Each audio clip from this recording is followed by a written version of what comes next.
आज का जो समरसंघ का कंसेप्ट है उसको बताने की जिम्मेवारी आज मुझे संघ ने दी है।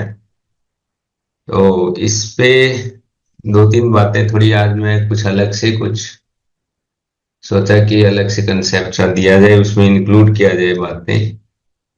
तो उसमें एक तो कुंभ मेला जो चल रहा है आजकल, कुछ वीडियोज है मैंने सुन के, और थोड़ा थोड़ा बताना है मुझे जानकारी। एक हमारा जो हमारी विरासत, हमारा संस्कृति कितनी महान है और पूरे वर्ल्ड में जो फेमस थी, तो उसका थोड़ा सा और गहराई से हमें पता चले कि ये समन धर्म या समन परंपरा या समन लोग कहाँ कहाँ फैले हुए थे, और ये संस्कृति कितनी महान है, कहाँ कहाँ पूरे वर्ल्ड में थी, तो ये बात करनी है।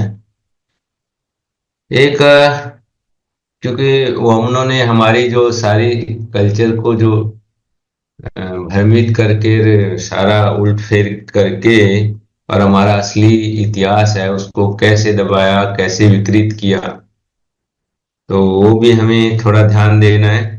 क्योंकि हम बात करते हैं, आज भी तो लोगों को पता नहीं है अपनी असलियत, असली इतिहास हम क्या है।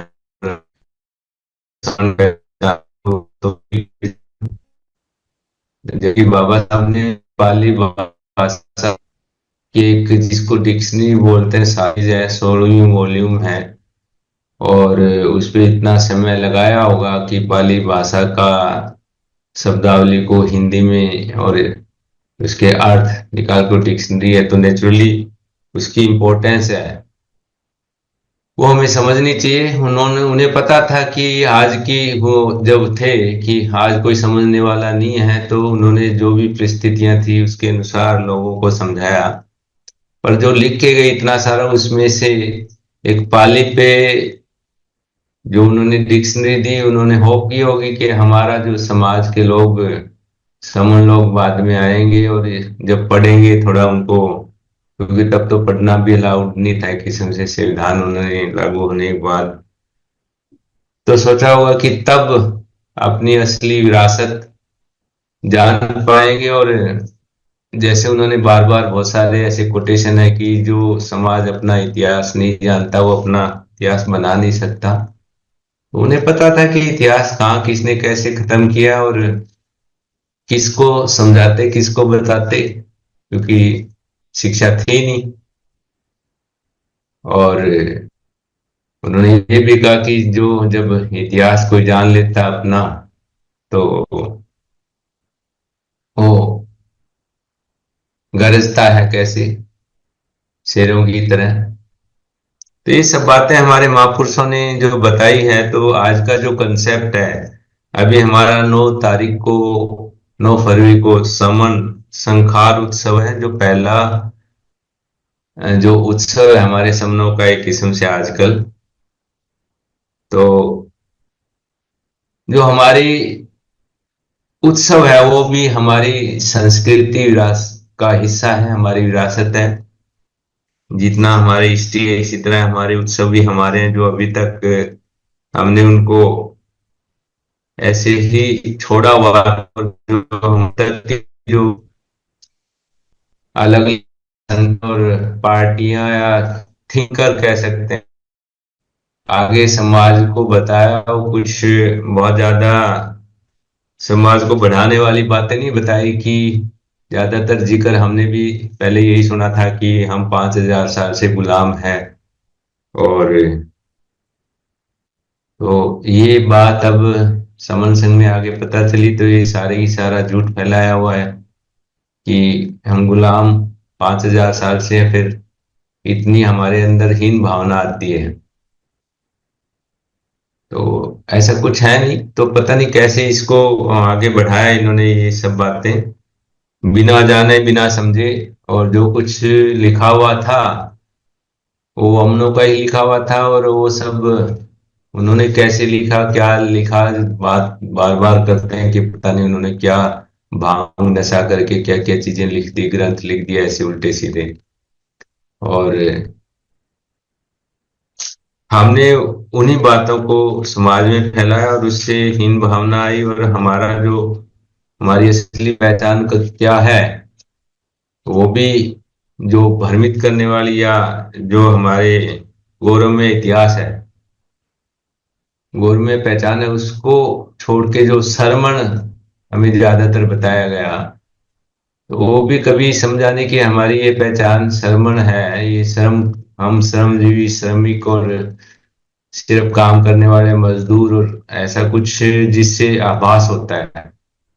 तो ये बातें आम लोगों में जब जाती है तो उसमें कोई ज्यादा बल नहीं आता, मनोबल गिरता है, और ये झूठा भी है। अब हमें पता चल गया हम समण है, समता में रहने वाले लोग, हमारा गौरव में इतिहास है, और हम कभी गुलाम हुए नहीं, कभी मांग के नहीं खाया कभी।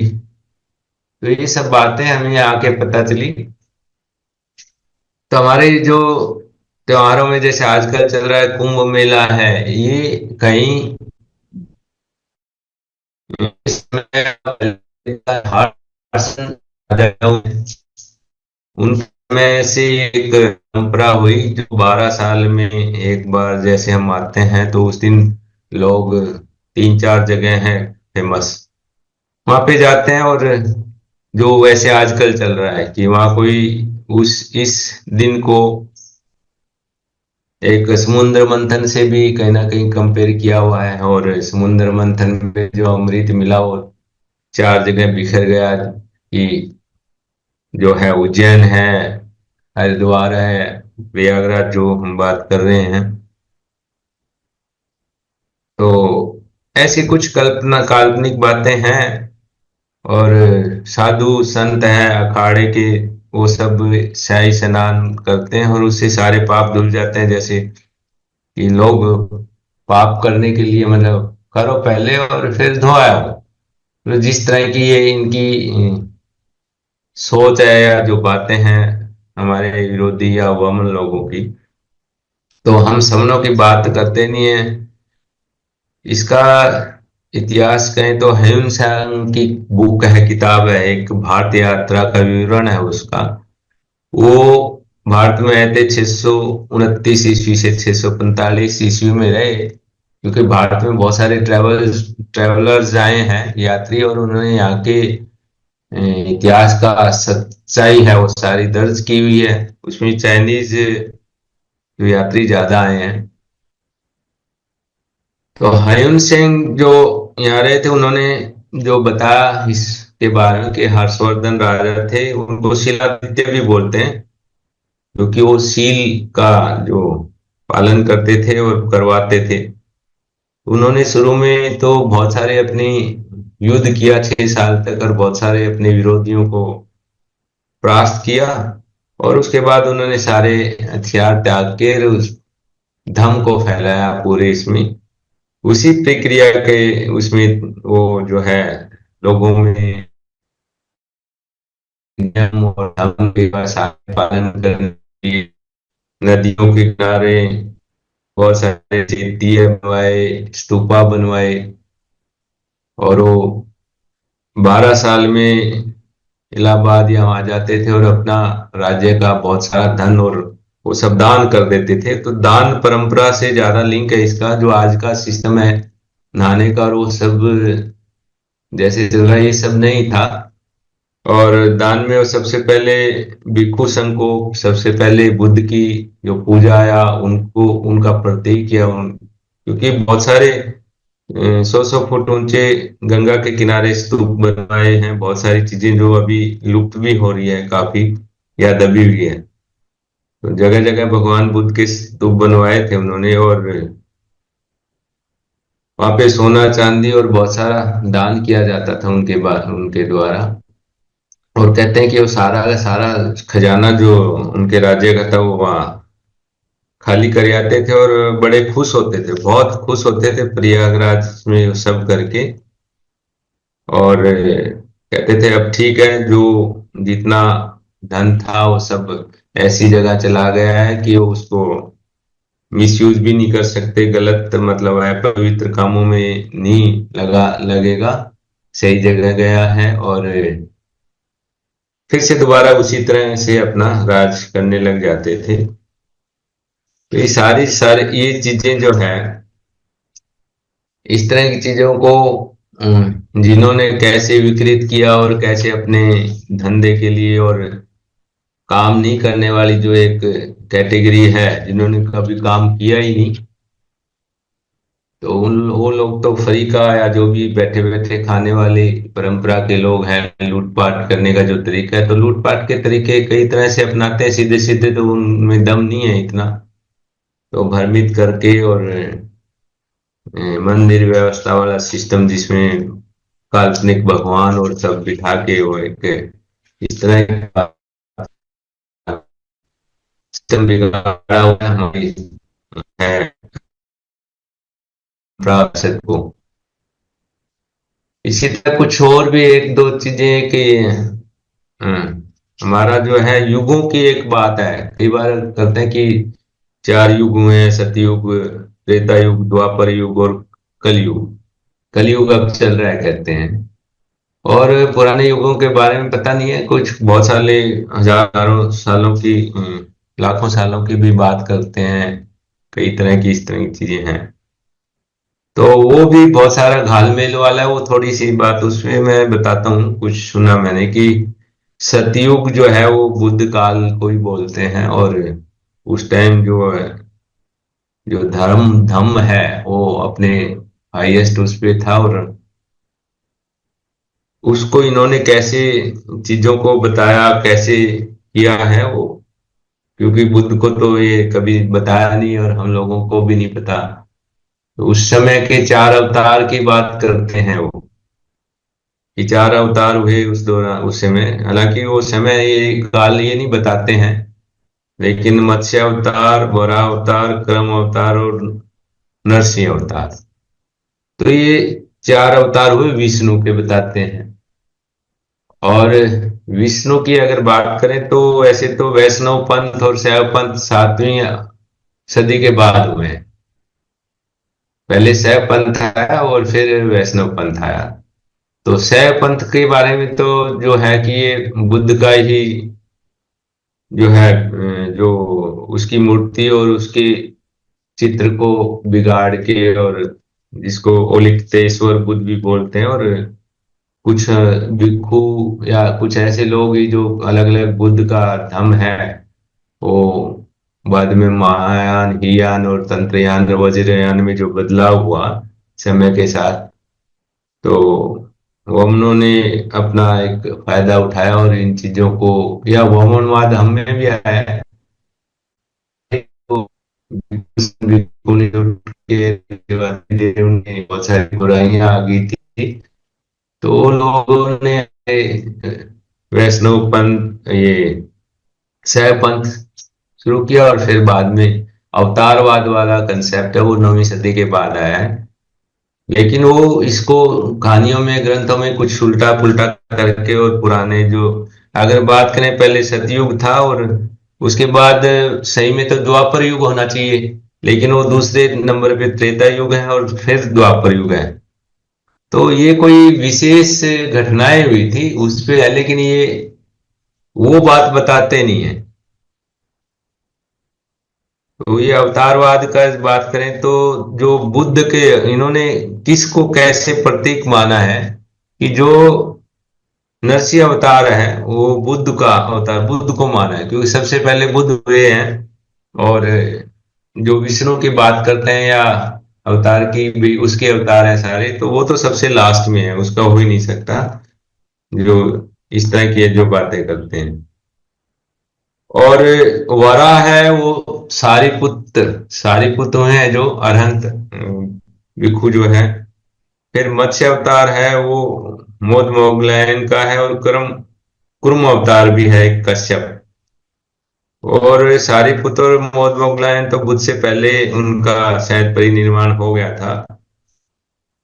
तो उस टाइम धम्म जो है पूरा, उसके साथ बैल को भी दिखाते हैं, तो चार टांगों पे जो धम्म था। तो ये चार चीजें यही है कि बुद्ध जो है कैसे स्थापित थे, चार तरह से। तो चार अवतार तो है, ये चार अवतार जो नरसिंह वरा और मत्स्य क्रम है, इनको बुद्ध, सारिपुत, मोद, मोगल्यान और काश्यप, इनके प्रतीकों को इन्होंने ऐसे कुछ बताया।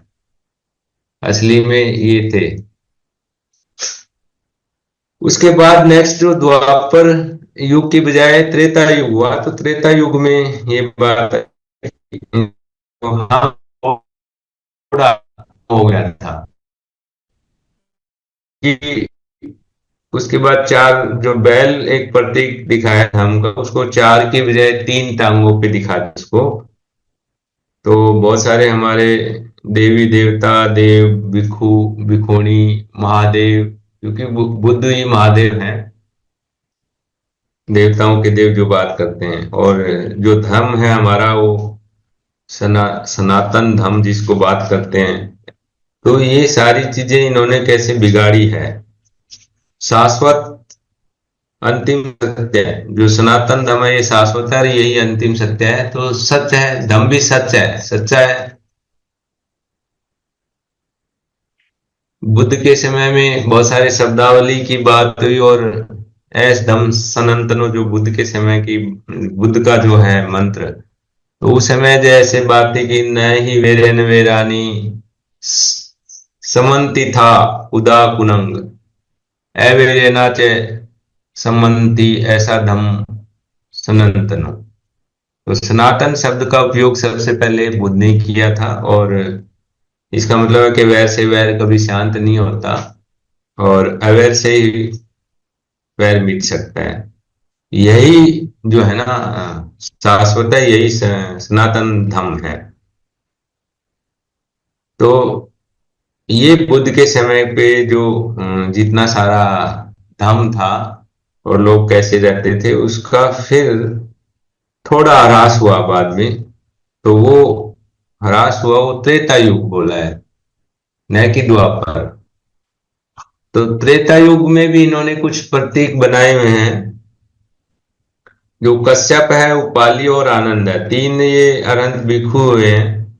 और उस दौरान ही जो अजात शत्रु ने, जो बुद्ध के महापरिनिर्वाण के बाद, क्योंकि वो बुद्ध व्यक्ति के रूप में स्थापित थे, नाम और ज्ञान के रूप में थे, धम्म के रूप में थे, और संघ के रूप में थे। तो बुद्ध का महापरिनिर्वाण हो गया था, फिर वो तीन ही, जैसे कि कल्पना कर, तीन ही टांगों पे था, तो तीन ही रह गए, वो का परिनिर्माण हो गया, तो उनका नाम और ज्ञान और धर्म के रूप में।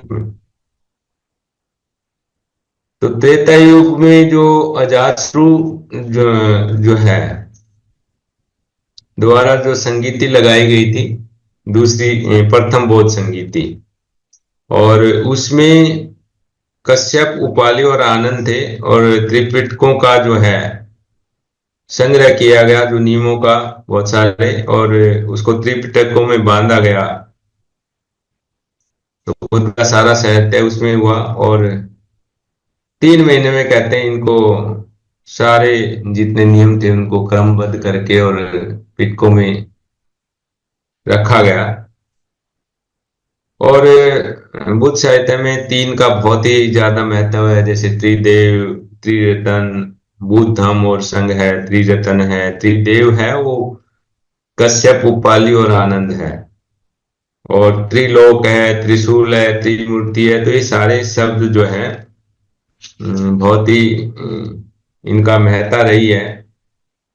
और इनको ही इन्होंने जो अवतारवाद, अगेन वही है कि कश्यप को इन्होंने वामन का अवतार प्रतीक के रूप में माना, और उपाली उपाली को परशुराम का, और आनंद को राम राम। और इनकी कुछ सच्चाइयां है कि वामन जो है, बलि बलि जो हुआ है उस दौरान, और कश्यप को जो है वामन बनाया, कि अजात शत्रु है वो बलि है। और तीन पग धरती की बात है, वो भी त्रिपिटक से लिंक है। और उस दौरान फिर धर्म में कमी आई आ गई, जो भिक्षु संघ था काफी टुकड़ों में बटा, 17-18 निकाय बन गए थे, टुकड़े बन गए थे, क्या नहीं मतलब।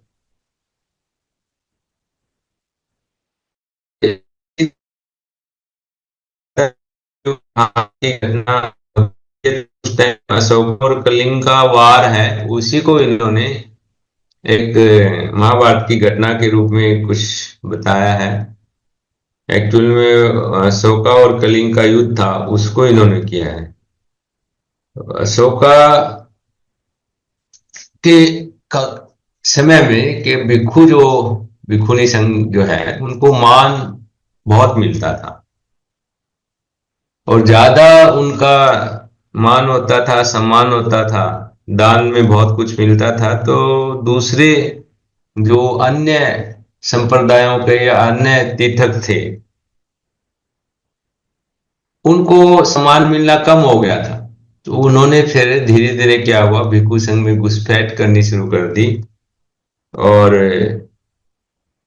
इस तरह से भिक्षु संघ के टुकड़े हो गए और बहुत सारी उनमें बुराइयां भी आई। तो इस तरह से फिर नेक्स्ट जो है, इसको दो अवतार की भी बात करते हैं, बलराम और कृष्ण।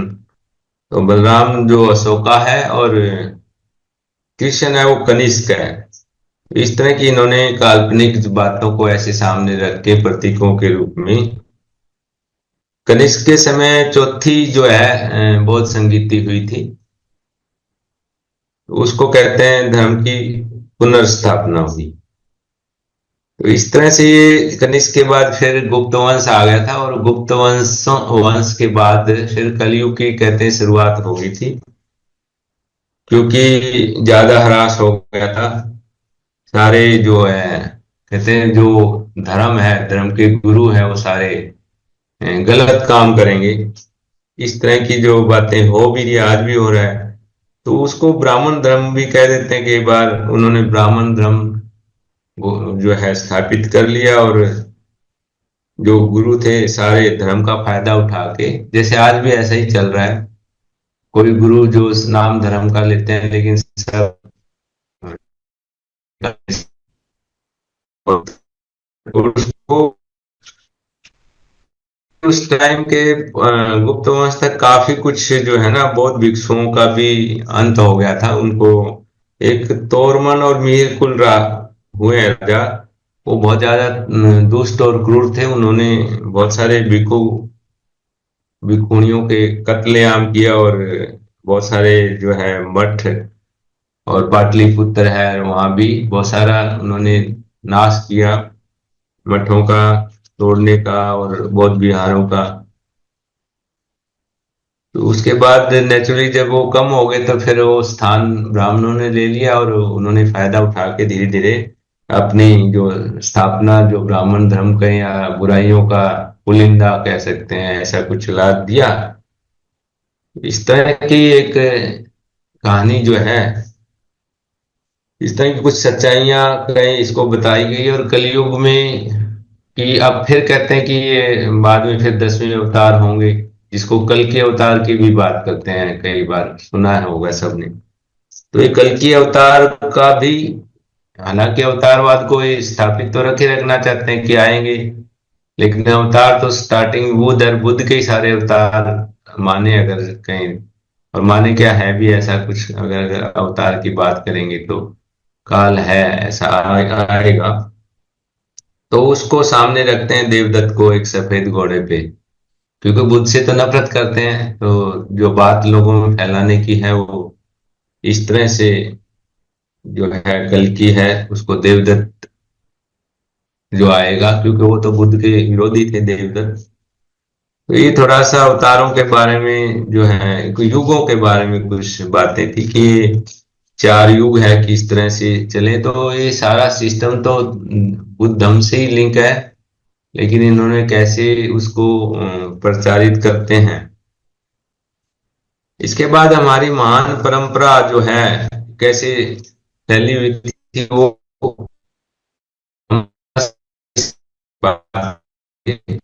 बुद्ध जो नेक्स्ट जो बुद्ध का जो सारा मार्ग है, वो ईसा मसीह ने वही चीजें सारी अपनाई थी। और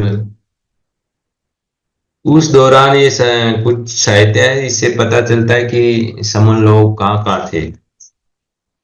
तो ईसा मसीह की कुछ तीन चार ये रेफरेंस है, वो मैंने, एक प्रशांत है उनकी वीडियोस डालता भी हूँ, उन्होंने चार पांच ये रेफरेंस लिए हैं। एक जीसस इन इंडिया है, ये किताब लिखी है मिर्जा गुलाम की बुक है, जो अहमदिया आंदोलन के संस्थापक कहते हैं उसको। एक है जीसस लिव्ड इन इंडिया, ये हेल्गर क्रिस्टन की बुक है। तीसरी बुक है the last year of Jesus, ये एलिजाबेथ क्लेयर है, उसकी है एलिजाबेथ बेथ क्लेयर प्रोफेट। और एक है unknown life of Jesus Christ, ये है निकोलस नोटोविच। तो ऐसे कुछ रेफरेंस लेके उन्होंने कुछ बातें रखी हुई है, जो मैं बात करूं वही मैं चीजें आपको बता रहा हूं। एक है Jesus was a Buddhist monk, BBC documentary भी है। तो इसके इतिहास में अगर हम थोड़ा सा जाएंगे तो पता काफी हमें चलेगा कि ईसा मसीह का कैसे संघर्ष रहा है, कैसे उसको सूली पे चढ़ाया गया, और कैसे वो बचे, और कैसे अपनी माँ के साथ वो फिर से दोबारा भी यहाँ भारत में आए, कश्मीर में आए। और वो कश्मीर में ही उनका, जो ये बताते हैं कि यहीं उनका अंत हुआ था, परिनिर्वाण हुआ। तो निकोलिस नोटोविच है, वो एक रूसी संवाददाता थे। उन्होंने 1800 के में वो तिब्बत की पांडुलिपियां लद्दाख में आए, और वहां उन्होंने कुछ दावा किया, और किस आधार पे किया कि उन्होंने तिब्बती पांडुलिपियों का अध्ययन किया बौद्ध मठ।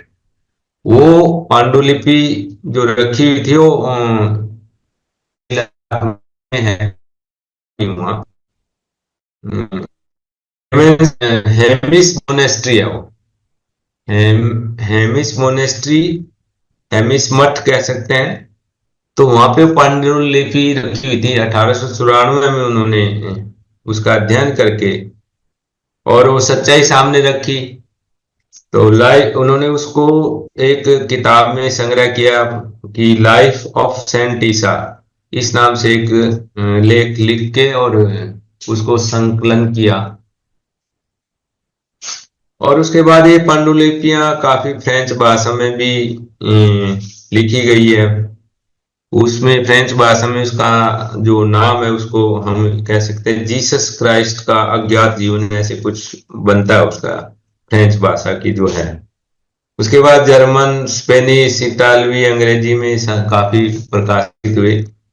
इससे क्या है कि पादरियों में काफी खलबली मच गई। तो उन्होंने निकोलस जो था, निकोलस नोटोविच है, उसको काफी कुछ कोशिश की लोभ लालच देने की, जैसे इनकी आदत है। क्योंकि वो पादरी भी ऐसे ही कह सकते हैं कि जैसे हमारे यहाँ पे वमन है, तो इस तरह की उनके अंदर भी भावनाएं थी। वो भी अवतारवाद और धार्मिक चीजें, भगवान, आत्मा, सोल, ये सब चीजें वहां भी है। क्योंकि वमन लोग सब जगह होते हैं। तो उन्होंने उसको जो है रिश्वत कहें या कुछ न कुछ मनाने की कोशिश की, लेकिन उन्होंने वो माने नहीं उस पे, और उन्होंने खुलकर विरोध भी किया। फिर उन्होंने कहा कि ये निकोलस नोटोविच है, ये सब मन गढ़ंत कहानी है, और ये भारत में गए ही नहीं है, ऐसा कुछ प्रचार किया। लेकिन उसकी फिर से पोल खुली, जो उन्होंने प्रचार किया, चलो कुछ दिन शांत हो गए। 1922 में फिर दोबारा से एक न्यूयॉर्क के सोसाइटी है, न्यूयॉर्क की वेदांत सोसाइटी के अध्यक्ष थे अभेदानंद। तो उन्होंने 1922 में फिर वो वहीं पे उन्होंने बौद्ध धर्म का अध्ययन किया, और वहां गए तो सारी चीजें फिर से दोबारा उन्होंने बताई, सब कुछ हुआ। तो ये प्रूव हो गया। लेकिन वो 1922 के बाद वो पांडुलिपियों का कुछ पता नहीं चला। उनका और एक शिष्य था, वो 1939 में फिर गया, तो वहां वो पांडुलिपियां मिली नहीं, और किसी ने कुछ बताया नहीं। तो जैसे करते हैं वो हम लोग, ये कहीं ना कहीं अपना, जैसे आज भी आजकल हालत खराब चल रही है, हमारे विरासत है पुरानी, उनको मिटाने का बहुत कुछ षड्यंत्र चल रहा है। समन विरासत है जो। तो उनका जीवन जो है ईसा मसीह का, हम थोड़ा सा बात कर सकते हैं, वो कैसे जन्म हुआ उनका। वो एक जोया दो दंपति रहते थे, जोआ खीमा और आने। तो उनके संतान नहीं थी। तो उन्होंने कहीं कल्पना जैसे करते हैं कि परमेश्वर, ईश्वर का मतलब मालिक होता है, हम अपने मन के ईश्वर हमें खुद होना चाहिए, तो मन ही हमारा ईश्वर है। इस तरह की थोड़ा सा हमें समझ तो आई है कि मन कैसे है, ईश्वर ईश्वर मन के मालिक हम गुलाम नहीं है, कहने का मतलब ये है। तो उन्होंने कहीं काल्पनिक परम ईश्वर मतलब ऐसा समझ के और इच्छा प्रकट की कि कोई हमारे जो संतान होगी उसको हम महान हस्ती बनाने का प्रयास करेंगे। तो उस दंपत्ति के एक जो है बच्चा हुआ, बेटी हुई, उसका नाम मैरी था। और 3-4 वर्ष की जब वो हुई तो माता पिता जो है, उन्होंने उनके कोई रिश्तेदार थे वहाँ यरूशलेम में। वहाँ एक यहूदी मंदिर है साई नाग नाम से। तो वहाँ कोई पुरोहित उनके रहते थे, वहाँ छोड़ दिया। और उसकी, मेरी के जो माता पिता थे, जो उनकी वहीं मृत्यु हो गई। तो प्रारंभिक शिक्षा मैरी ने वहीं से प्राप्त की, तो उसमें धार्मिक कर्म कांडों को ही सिखाया गया। लेकिन वहां रहते रहते उनको एहसास हुआ कि वो मानने वाले हैं, जो बिना विवाह के ऐसा होता है तो उनको पत्थरों से मार दिया जाता है। तो उसकी एक मौसी थी, उसके पास वो चली गई, गांव में कोई रहने वाली थी पास में, एलिजाबेथ बेथ। और उसने फिर उसका एक जोसेफ नाम से 46 साल का पुरुष था, उससे उसकी शादी कराई। हालांकि जोसेफ पहले से शादीशुदा था, बच्चे भी थे, पर उसकी वाइफ है वो एक्सपायर हो चुकी थी। और जोसेफ जो था मिस्त्री का काम करता था, और नाजिरथ में वो रहता था। तो एक बार उसे नाजिरथ छोड़ के जाना पड़ा, तो उसे बेथेलेहम है उसका जन्म स्थान था, वहां गया वो। और उसके बाद फिर वापस एक बार सम्राट हेरोड है, उन्होंने यहाँ यहूदी मंदिरों का निर्माण कराना था, तो उसको मिस्त्री को फिर से बुलाया गया। तो चल पड़े। तो रास्ते में जो मैरी थी, उसका जो पर्स है वो शुरू हो गया, तो उसको कहीं जगह नहीं मिली। तो एक अस्तबल में उसको जन्म हुआ। और ये उनकी जन्म की कहानी है। उसका नाम जोशुआ बेन जोसेफ रखा गया। और 30 दिन के बाद उन्होंने पूजा अर्चना की, कुर्बानी दी जैसे पहले होता था। और बाद में मंदिर छोड़कर वो अपने फिर नाजिरथ जगह हम वहां चले गए। तो जो कुर्बानी वगैरह का सिस्टम था, बाद में ईसा मसीह ने इसका घोर विरोध किया था। और जब फिर उसके बाद उनका पढ़ाई जो शुरू हुई,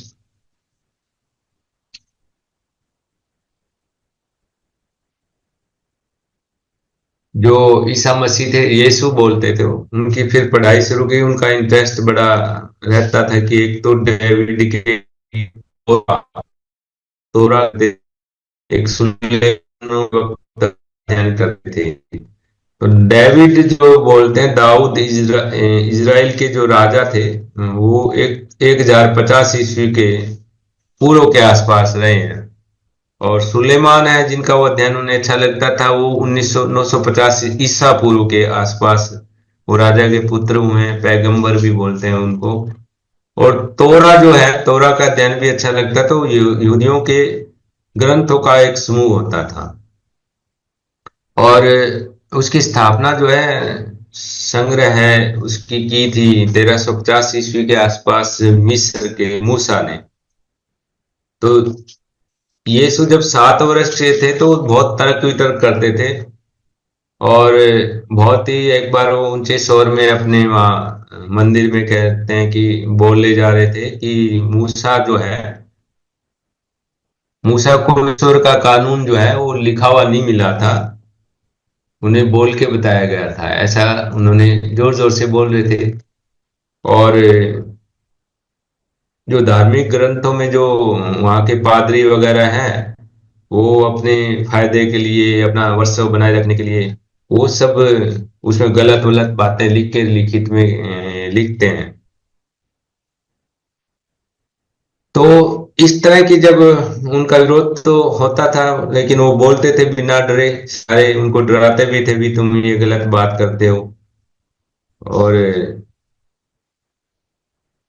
यीशु डरे बिना सारी बातें करते थे। तो फिर बोलते थे कि ये धार्मिक ग्रंथ है, वो किसी ने लिखे, उन्होंने, ईश्वर ने नहीं लिखे या परमेश्वर ने नहीं लिखे, और ये सब हम सब में जो कानून है परमेश्वर के, वो सब हम में है, और हमारी आत्मा में जैसे उस टाइम कल्पना की होगी, जैसे अब हम उसको मन कह सकते हैं, तो सब चीजें हमारे अंदर है, और कोई बाहर से कोई चीज नहीं आई है। इस तरह को उन्होंने बार बार बोलते थे वो। और हम कान दिए हैं, तो हम ये सब सुनकर उसको चाहिए, समझना चाहिए ठीक गलत क्या है।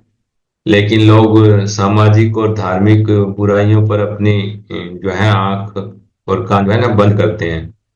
तो ये पुजारी पुरोहित है, इनकी बातें ज्यादा सुनते हैं, ऐसा कुछ वो बोलते रहे तो विरोध तो होता ही था नेचुरली जो है। ऐसा जैसे आज भी ऐसे ही चल रहा है।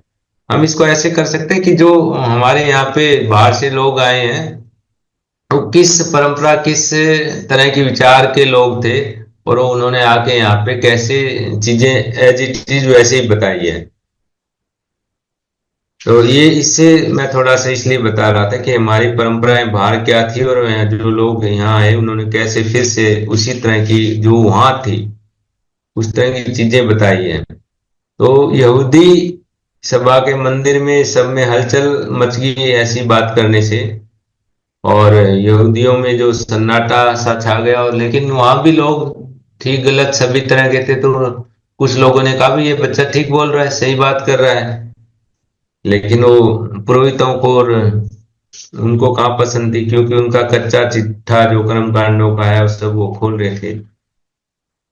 तो ये उन्हीं जो है, जो पुरोहित है, और उन्होंने बाद में जो है उसके वो यीशु को फांसी पर चढ़ाने का, या वो क्रॉस जो बात करते हैं, वो क्रॉस पे टांगने का सारा कुछ षड्यंत्र उन्होंने ही रचा था। वो बाद की कहानी अलग है वो। तो ये यीशु की शिक्षा में जो है ये यरूशलेम के अकादमी में शिक्षा प्राप्त की। उसके बाद उन्होंने वहाँ एक और एकेडमी थी, और वहाँ यूनानी, बेबीलोनियन और फारसी सभी शिक्षा प्राप्त करते थे। यहाँ एक शिक्षक ने यीशु को जो उसका देख के पढ़ाई का मन, कि उच्च शिक्षा की पढ़ाई के लिए उन्होंने एक देसी थेओस बौद्ध मठ था जो जार्डन की घाटी में,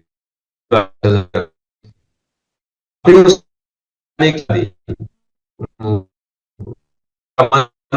इस तरह धर्म से या बुद्ध की उस विचारधारा से इसे हमें पता चलता है कि बुद्ध का जो विचार या कैसे कहाँ तक पहुंचा हुआ था पूरे उसमें।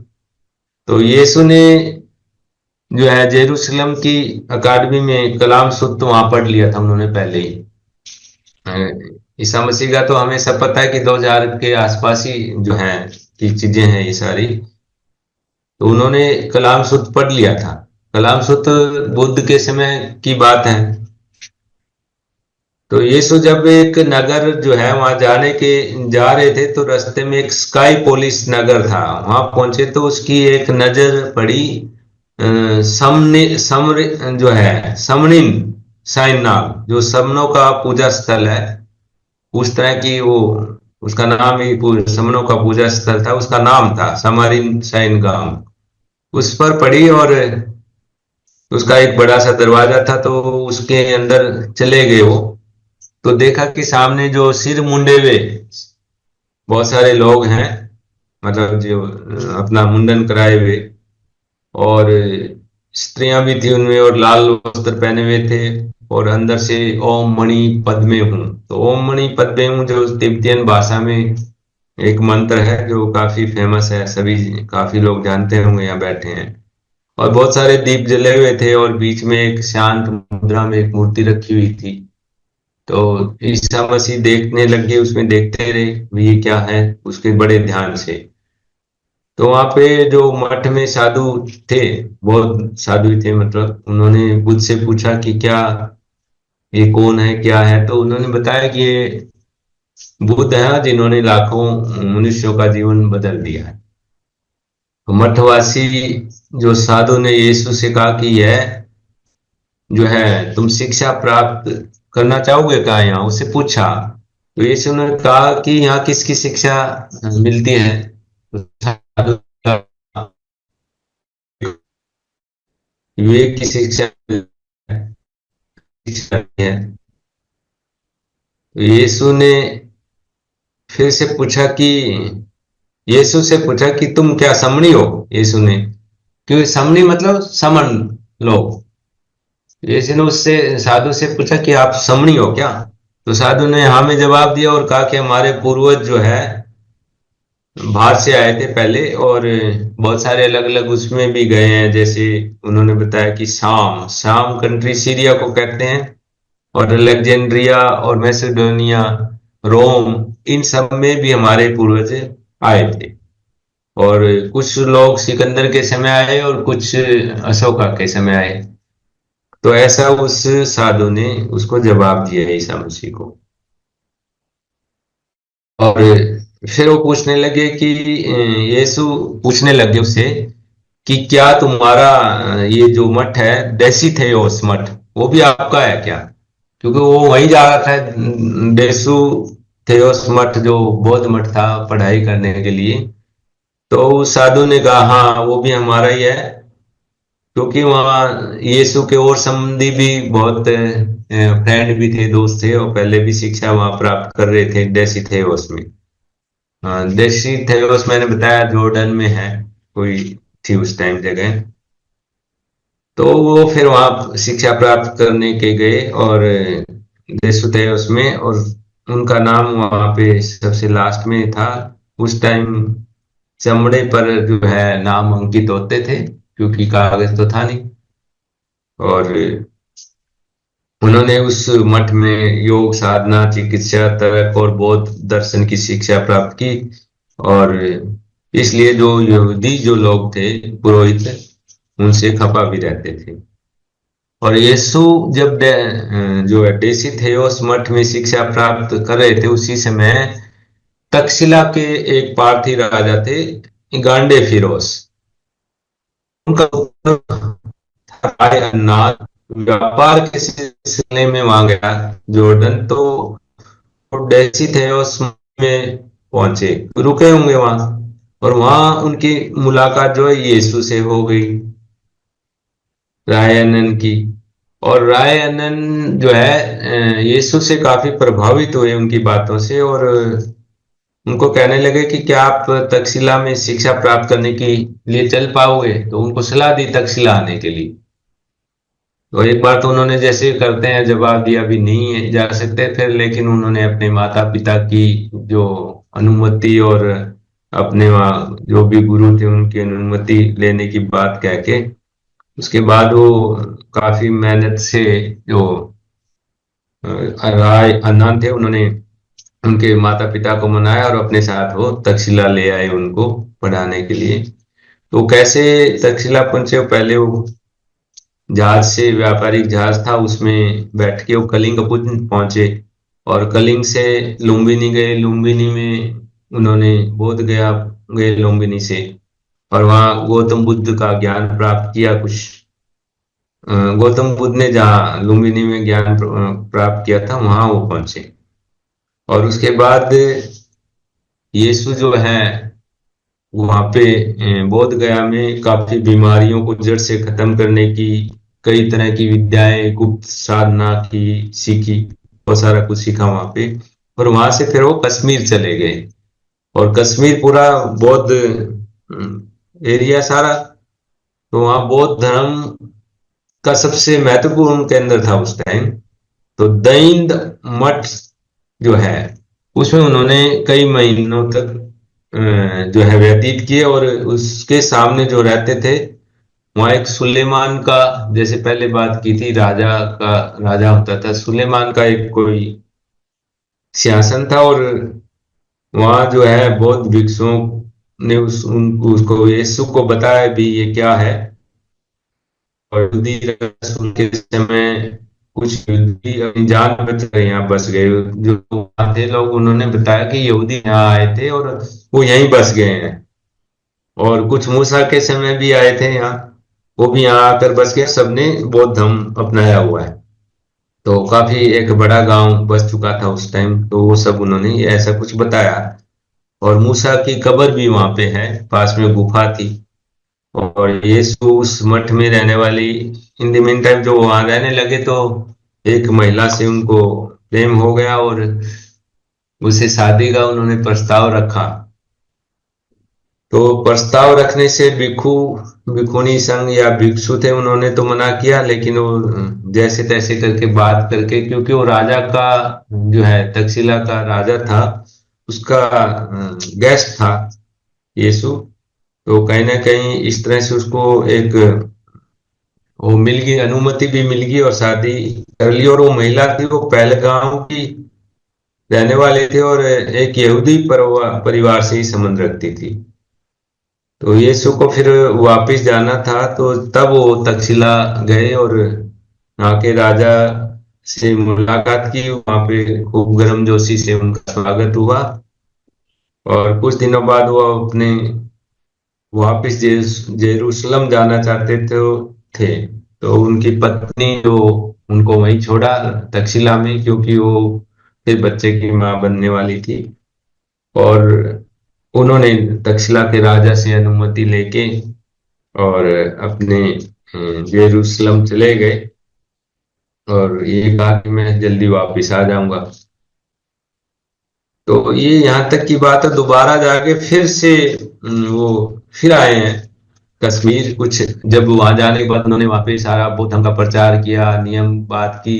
और कैसे उनका जो पुरोहित थे, पंडित पुजारी वहां के, जो यरूशलेम में, तो जो विरोध करते थे, क्योंकि अच्छाइयों का विरोध करते थे, लोगों में नाम और कैसे फैलाए रखते थे। तो वो सच्चाई करते थे। आगे की कुछ और कहानी है कि वो लोगों को ठीक कर देते थे, काफी कुछ इलाज, और जो यहाँ से सीख के गई इतनी सारी विद्याएं, तो उन्होंने खूब फैलाई वहां पे। और जो धंधा उनका चौपट हो रहा था, पादरियों का, पुरोहितों का, तो इसलिए उन्होंने रोमन शासक के साथ मिलकर षड्यंत्र के तहत उनको कैसे फंसाया और कैसे उनको सूली पे, जो कहते हैं, चढ़ाया।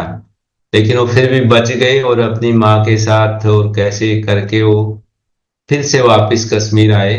और उनका जो है परिनिर्वाण, जो मैंने जो वीडियो सुनी है, वो उसी की बात कर रहा हूँ मैं ज्यादा, कि यहीं पे हुआ, कश्मीर में। तो ये हमारी समन परंपरा, समन विरासत है ना, इसकी बात के लिए मैं थोड़ा सी बात कर रहा था कि इतनी महान हमारी सभ्यता संस्कृति है, और कैसे विकृत किया है हमें पता नहीं है। हम आम लोगों में जाते हैं, बात करते हैं, उन्हें कुछ नहीं पता क्या समण है। आज भी वो समण संघ को भी कहीं ना कहीं एक संगठन की तरह लेते हैं आम लोग।